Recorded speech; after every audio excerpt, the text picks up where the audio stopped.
practices. She will tell us the implementation in Riyadh.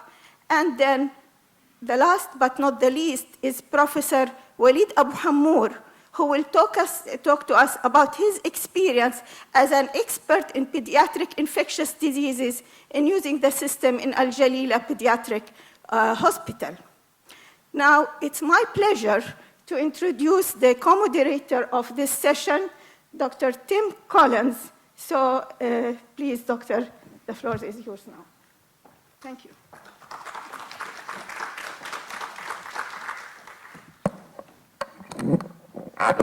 So good morning, everyone. Salam alaikum. So it's my honor to introduce as our first speaker, Dr. Aaron Han, who's a consultant pathologist, also works in the molecular laboratory and in infection control and clinical informatics at King's College Hospital in Dubai, and is also an adjunct professor at the MBRU.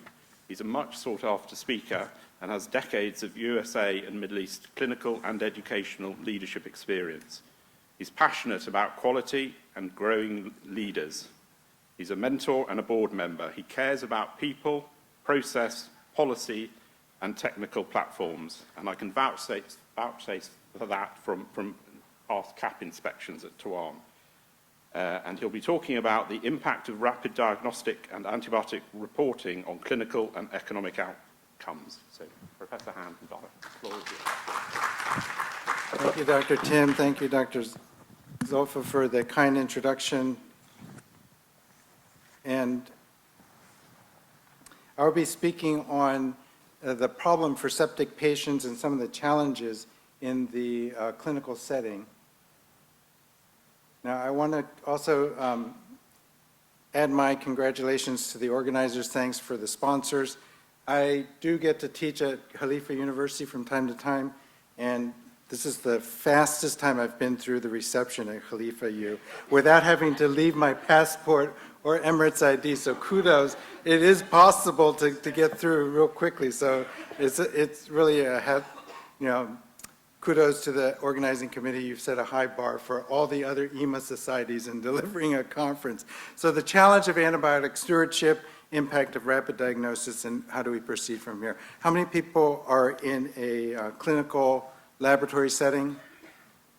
Part of an ASP program? Okay, very good. Using Accelerate or aware of Accelerate? Okay, very good. So there's a lot of potential future users.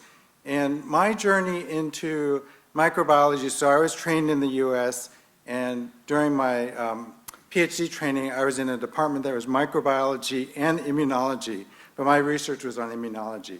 We had a strong female leader who had her own virology section. Her name was Jan Butel. I think some of you may have known her. She's since retired from that position, but immunology was actually my passion, but we were under the Department of Micro, so I had to know a little bit. And then in my first position, my chief, our PhD was poached. He went to the industry, so he was poached, and he looked around. He didn't like the smell of agar plates, so he looked at me and said, Aaron, your PhD's in microbiology, and before I could say anything, I was the section director of microbiology in the USA, and ever since, I've tried to muddle my way through. Now I practice at King's, which is a branch of the London Hospital. Next year we'll be opening up a branch in Jeddah, and we are increasing complexity of services. So microbiology and the infection control is an important part of what we need to deliver timely results, but not the largest hospital system by far in the UAE. But we have challenges. So obviously there are resource challenges and getting results, saving patients' lives. And we've already talked about some of the common themes: antibiotic stewardship, challenges through COVID. Obviously, when we're in the first year of COVID, it's very different than what we're dealing with now. But in the first year, we had very little data, and if you were in the US, we would have said if the patient came in with COVID, most likely they used high intensity, a lot of resources. And we pretty much backed up the truck, as we would say in the USA. There's no administrator or CMO who would deny any treatment to COVID patient in year one. That was because we had no data. Then over the ensuing months, with collaboration, really an ecosystem, a lot of sharing of data among the academia, among clinical practitioners, as well as the providers of testing reagents, we were able to get through that first very challenging year. But as a result, there was less discriminate use of antimicrobials. Many patients who were hospitalized at that time received multiple treatments, and we didn't really have data to guide some of the treatment decisions. And now, if you're in the clinical practice, one of the things you have to decide is what I call the post-COVID pivot. We've talked about this for a while. Okay, so if you're in the clinical setting, in other settings you also have that same question, but certainly during COVID, you could go to a hospital administrator, and if you told him, I need this for COVID, they would sign their name without really asking any other questions. So everybody has PCR machines, right? How many people got their first PCR machine in 2020? Right? So you got your digital, you got your qPCR, and now we've gone through really the massive phase of testing. Now you need to decide what's the next phase. And we need to keep the pressure on and use what we've basically contributed in terms of lab leadership during COVID and then transition to the next phase. And a key part of this is really antibiotic stewardship, resistant drugs, and how do we detect them at an earlier phase, and how do we leverage that? Obviously, there are a lot of other applications at the molecular level, and we'll hear some of that in other talks. So the challenge of utilization and basically getting the most value of intensive and high-cost resources. Typically, this is going to be in the hospital, in the ICU. How often can you rely on empirical choices in the clinical, based on the clinical scenario? And in many of the studies, 30 to 40% of the cases, the empirical therapy is correct at the outset. But there are many cases in which the antibiotic sensitivity data will influence your choice and make the difference. Limiting broad spectrum use and also stewardship program.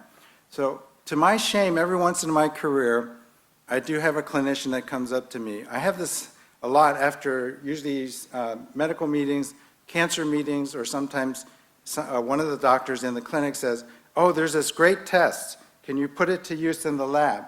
And I was just shown at the meeting, sensitivity is 95%, specificity in clinical studies, 95%.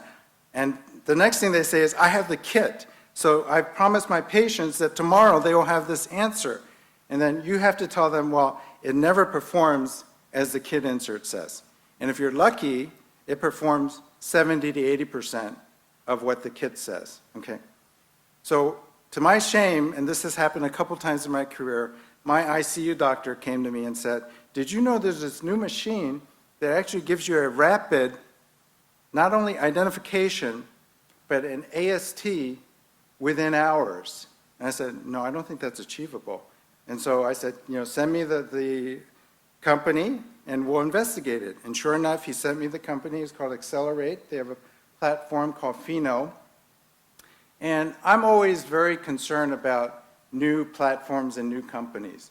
But then when I met with the people and knowing the company that represented, and in the UAE it's very important not only that you have a reliable company backing it, but the agent is very important because I come from the tradition where it's very important to build partnerships.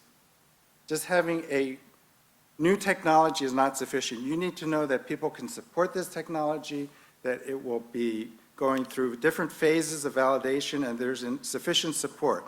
So we had worked with the Virus company. I'll say that since they are sponsoring this symposium. And actually, over COVID, we developed a partnership. And I can say this because this is true. This is what happened. They actually handled our inventory and gave us real-time inventory delivery during COVID. So we didn't have to manage our inventory. We didn't store millions of boxes of COVID reagents, but they helped us manage that and demonstrated their commitment to a partnership. Then when I talked to the company, which is Accelerate, and I'll show you some of their data, we're doing a pilot study.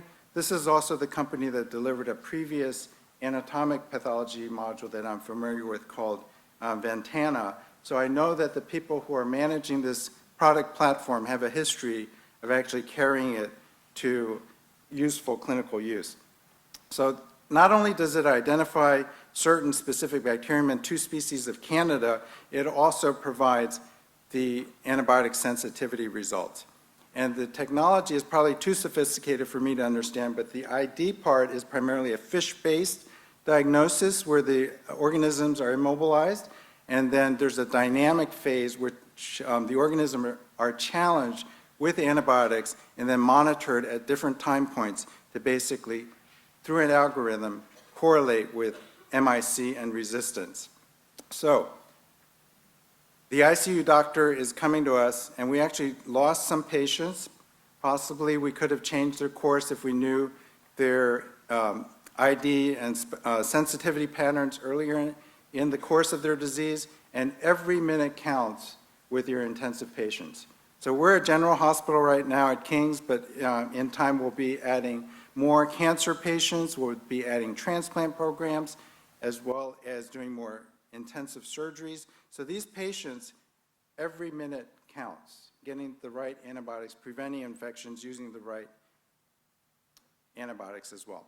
So some of the evidence that we've seen from studies, and so there have been large-scale studies. I'll show you some of the data from US studies that looked at the performance compared to traditional and gold standard culture and sensitivity studies, but the impact, many of them have focused on clinical outcomes. So this is very important, especially as the healthcare system in the UAE and in the region moves towards what we call value healthcare. That means nobody is going to pay just because you're doing a test. Nobody is going to pay just because your patient has an infection. If it's a preventable infection, or if you can decrease the length of stay, the cost and the resources you use, that's how you will be graded on your contribution to healthcare. So no longer is it in the past where every procedure you can bill and you'll get reimbursed.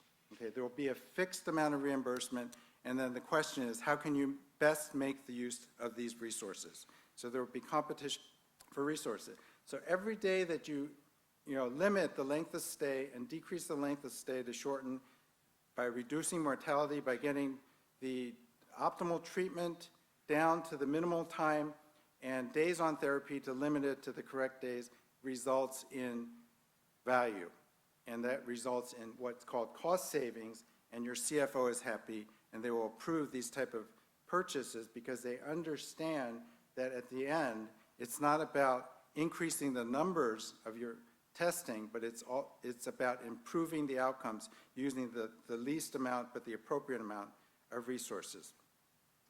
So this is one study that looks at the performance of this system in the European setting in Germany, and the blue bars is the sensitivity, the gray bars are the identification, and the top two is using the rapid accelerate platform, the Pheno, and then using legacy methods, the number of hours before you get your first ID and sensitivity. So if you're doing the blood culture, which most of us are doing blood culture tubes, we usually tell the doctors 24, 48 hours, you'll have your first ID.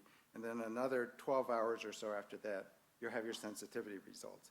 So with the Pheno, for many of the organisms, you can get that results a lot faster. This is kind of a composite, and it's an interesting diagram. I can send you this piece, but it's kind of a summary. It has, if you start at about 11 o'clock, MRSA has been studied in certain MRSA septic patients and decrease of coverage. This is based on 10 events. So some of these are based on 10 events. 2 patient lives are saved per 10 infections.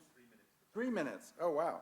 And then acute injury can be also prevented in certain patient populations. So I'm going to skip this one, but this is a summary from the largest pre-FDA approval, so this went into the FDA submission.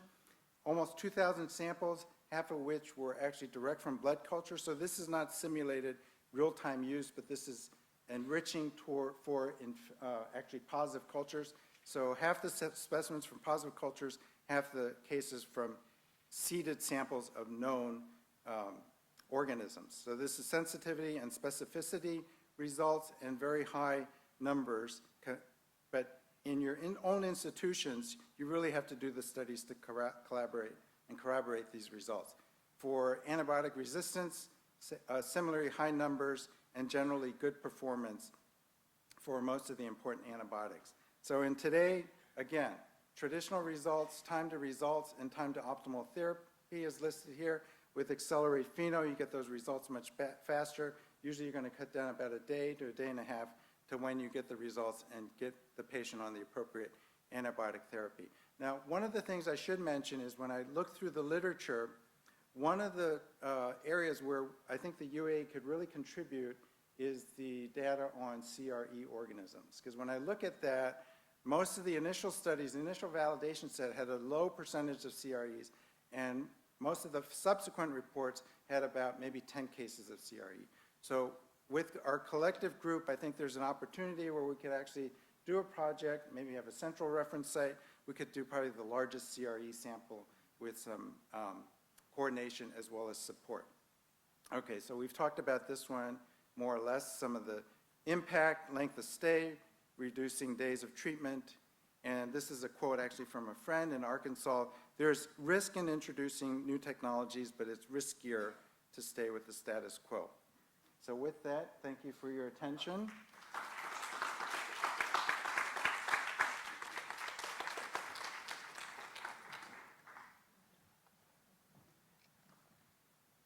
So thank you very much, Dr. Samira, for that comprehensive overview of some of the platforms that are currently available. As I say, in the interest of time, we'll press on. And so the third speaker on the panel, I'm delighted to welcome, is Professor Walid Abuhammour, who's the Director of Pediatric Infectious Diseases Division. He's a Chair of Infection Control Division, as well as Chair of the Antimicrobial Stewardship Program at the Jalila Children's Hospital in Dubai. Professor Walid is a Professor of Pediatrics at Michigan State University in the United States, and he's Adjunct Professor of Pediatrics at the United Arab Emirates University and a Visiting Professor of Pediatrics at the Hashemite University of Jordan. He is a Fellow of the American Academy of Pediatrics, the AAP, as well as the Infectious Diseases Society of America, the IDSA. Professor Walid is an American board certified both in pediatrics and pediatric infectious diseases. He has also earned his MBA with a focus on healthcare management from Oakland University in the United States. Professor Walid also serves as an editor and reviewer for many peer-reviewed medical journals and has published extensively in peer-reviewed journals. Professor Walid has been selected several times as the best doctor in his field in the United States, as well as being Physician of the Year by the Arab American Heritage Council, as well as receiving President Award by the National Arab American Medical Association. So we're delighted to welcome him to share his experience of the Accelerate Pheno in Al Jalila Hospital, Dubai. The floor is yours. Hello. Yeah, so after this session, we will have a group photograph with all of you.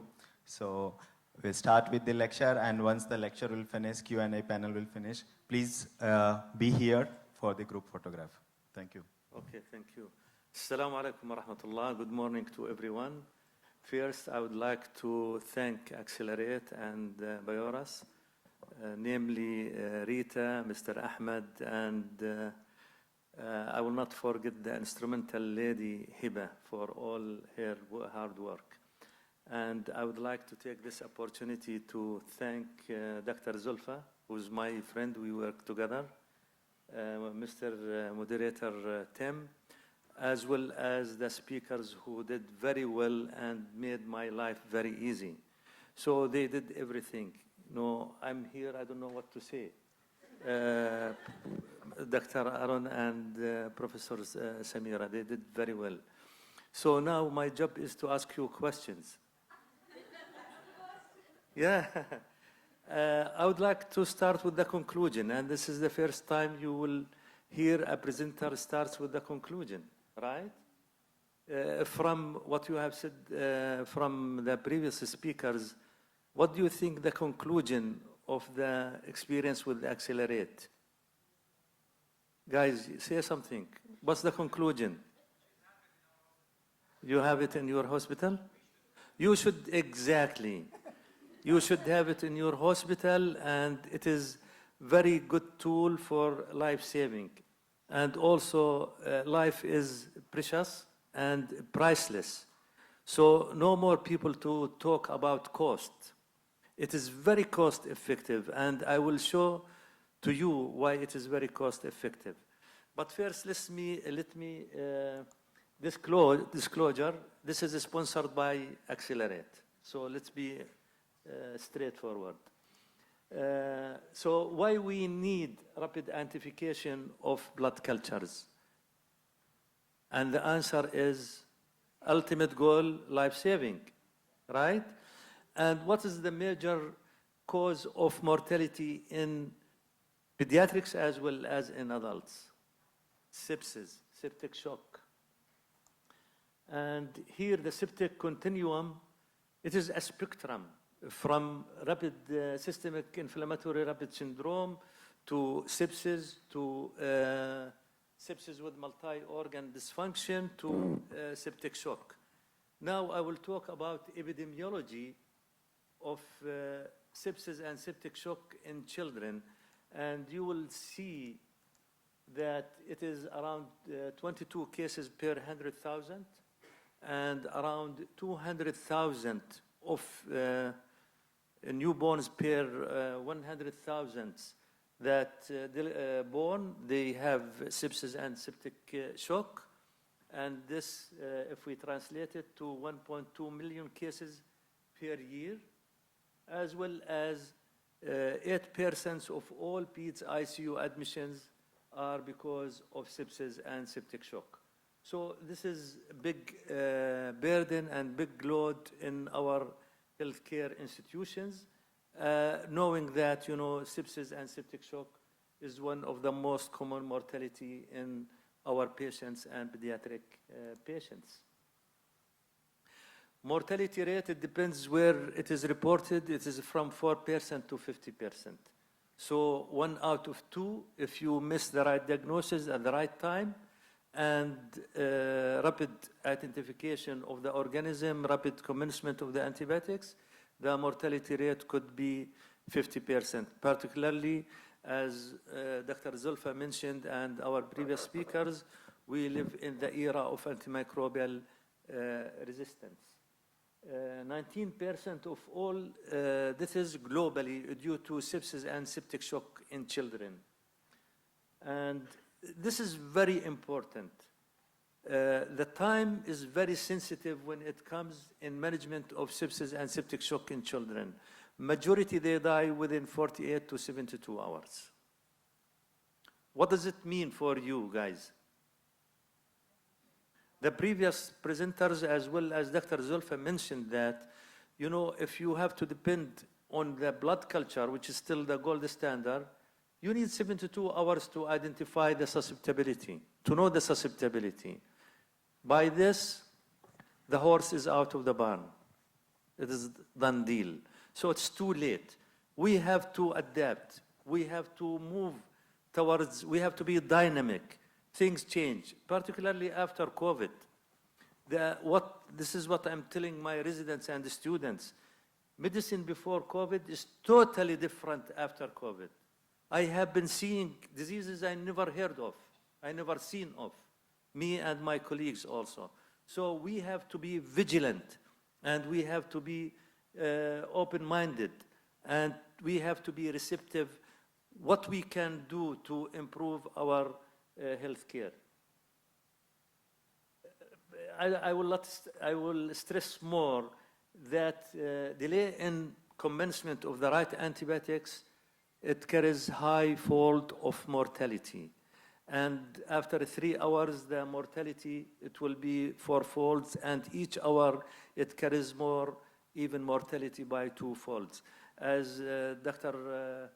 Zulfa mentioned, each hour will decrease the survival rate by 7.6%. And so it is very precious.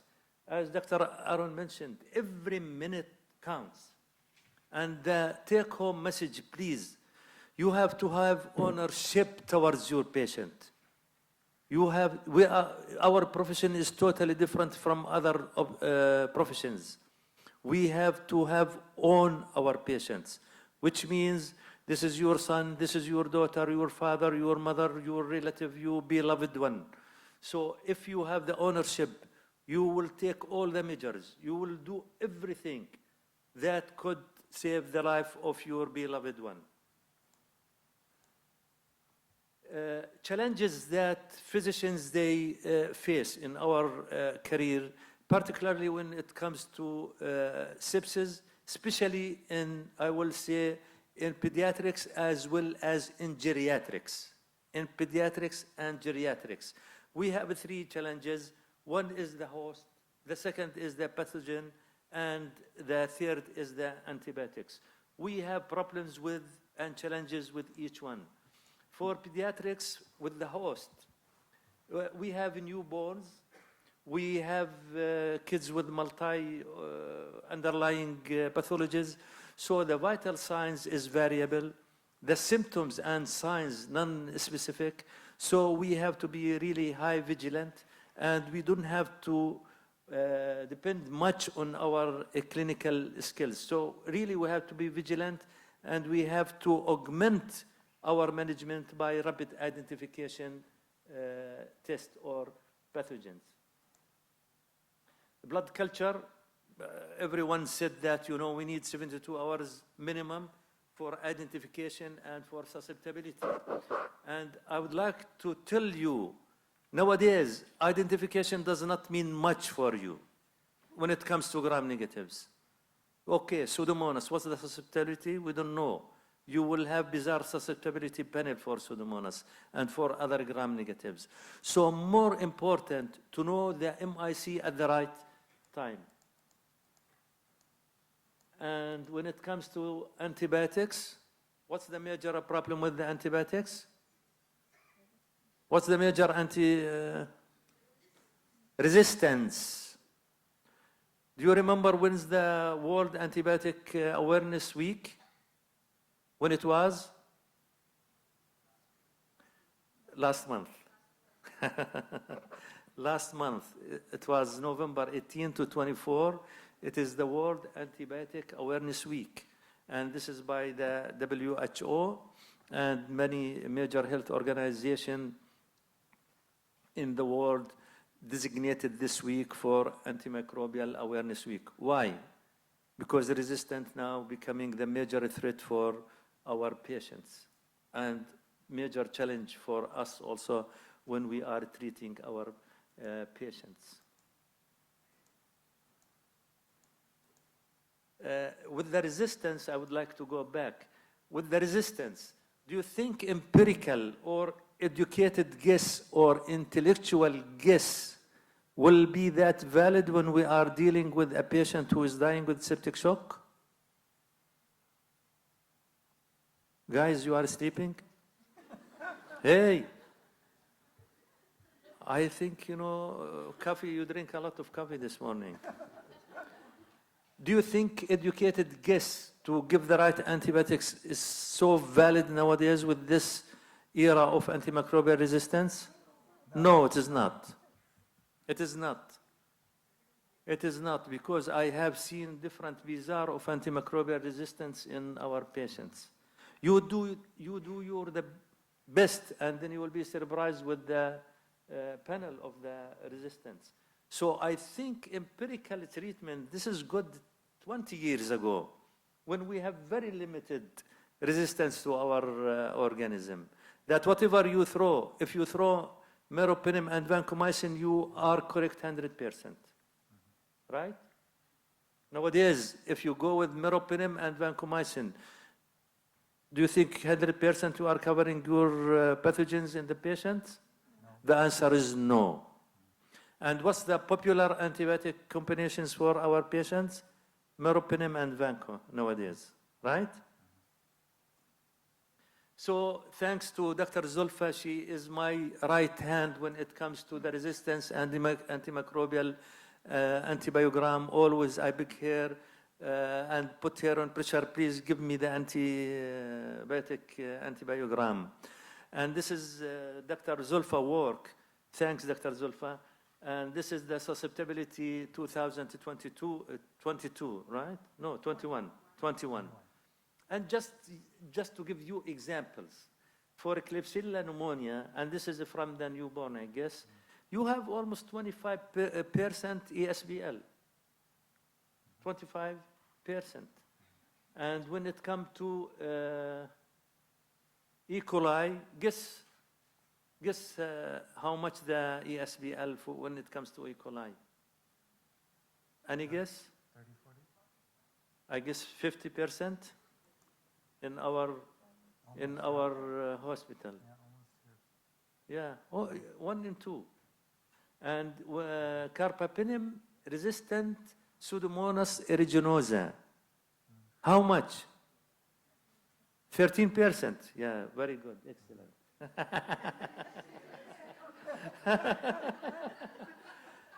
13% for meropenem. And our favorite protocol, meropenem vancomycin. If the patient has Pseudomonas sepsis or septic shock, 13%, it is resistant to meropenem, which means this is ultimate death for your patient. So think about it. And when it comes to MRSA, how many? No, everyone 20, 25 minutes. And I'm the last speaker, you know. No, I will not listen to you. I will not. Okay, 3 minutes, okay. MRSA, 34%. And remember also, not only this, clindamycin is around 16%. Bactrim around 30%. So really we are living in the era of antimicrobial resistance. That's why, and I encourage everyone to look at this article. It was in 2020. This is called Pediatric Surviving Sepsis Campaign, which really I like, and it is very important. And the main goal and focus of this for survival is rapid identification. Rapid identification is the trick here and increase the survival of your patients. And they put emphasis on early identification by clinical, and that's why we have what's called PEWS in pediatrics, pediatric early warning sign for sepsis, and early vascular access, early aggressive fluid. All of this given, you can do it. But the most important thing is early commencement of appropriate antibiotics. It is not only antibiotics, appropriate antibiotics. And you will not gamble when it comes to septic shock with very high mortality rate. So remember early initiation of appropriate treatment will improve the outcome. And a new rapid identification blood culture, thanks to the technology. And here I would like to thank Accelerate for this very useful, very helpful in saving lives of our patients with sepsis and septic shock.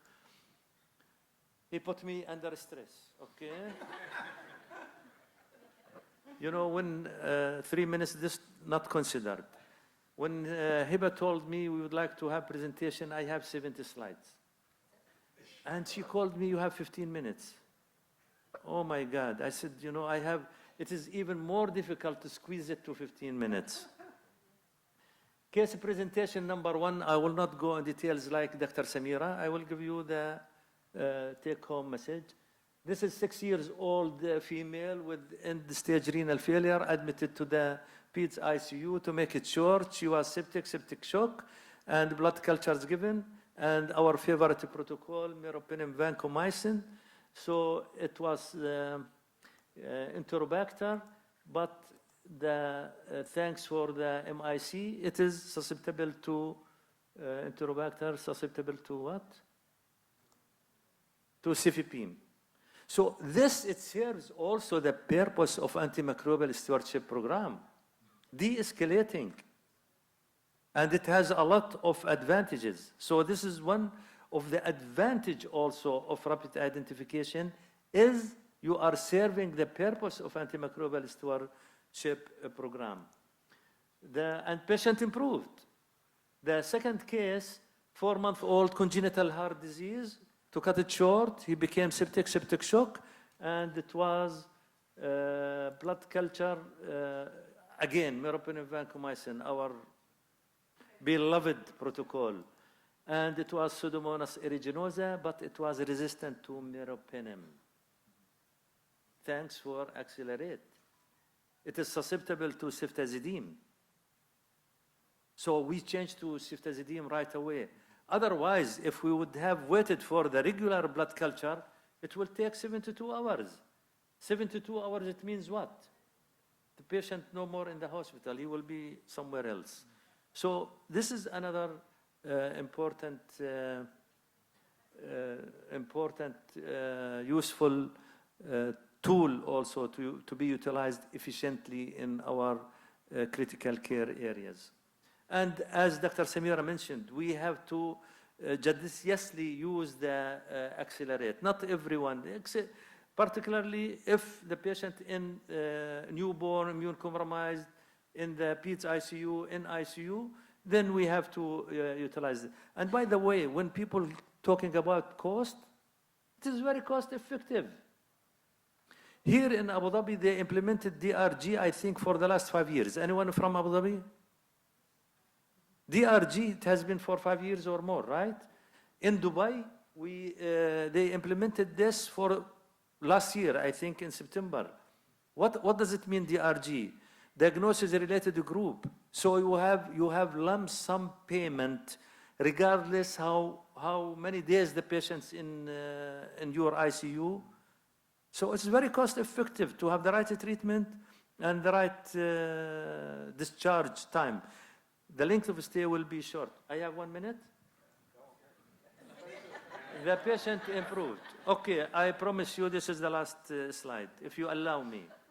So what our ultimate goals as healthcare workers in general, what we are doing as administrators, microbiology, physician, intensivist, pharmacy, we have to improve or appropriate use of antimicrobial medications, prevent resistance, reduce cost, and reduce adverse effect, decrease length of stay, and improve patient care. Anyone can summarize the first 3 bullets? What does it mean? When you improve antimicrobial use, prevent resistance, reduce cost. Summarize it in 1 word. Very good. But it's quality, right? And the second 3, reduce, decrease, improve, safety, right? So quality and safety are our ultimate goals. And thank you. This is the function of antimicrobial stewardship, right? This is quality and safety, and this is antimicrobial stewardship program. And do you think Accelerate will serve these purposes? If the one who agrees, raise your hand.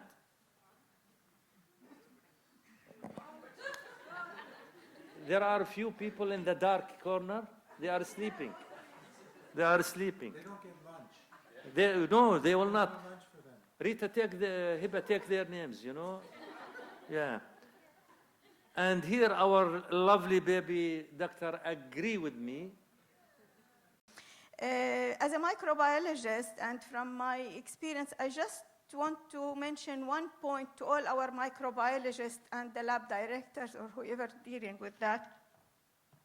When we say, since we are talking about pediatrics, it's not enough to say adult bottle and pediatric bottle. You know, some hospitals are using that. For pediatric population, you know, we know pediatric is from maybe 1 month until 12 years, but the volume of blood taken per culture is very crucial. You have to take the blood sample as per the weight of the baby and not the age.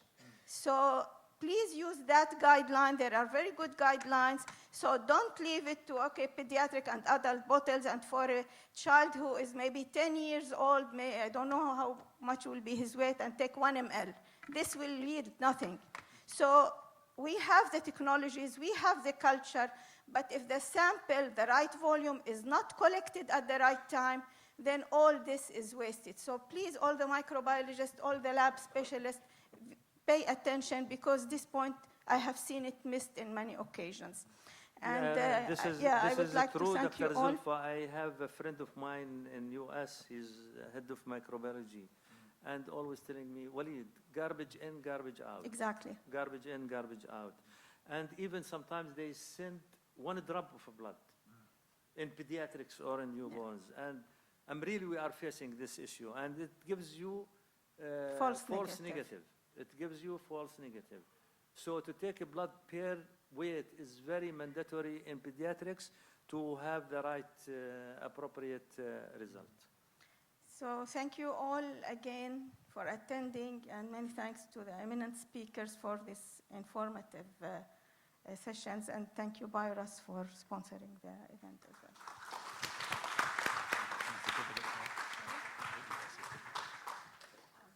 Okay, we'll hand off to the secretary.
Yeah, thank you very much for the great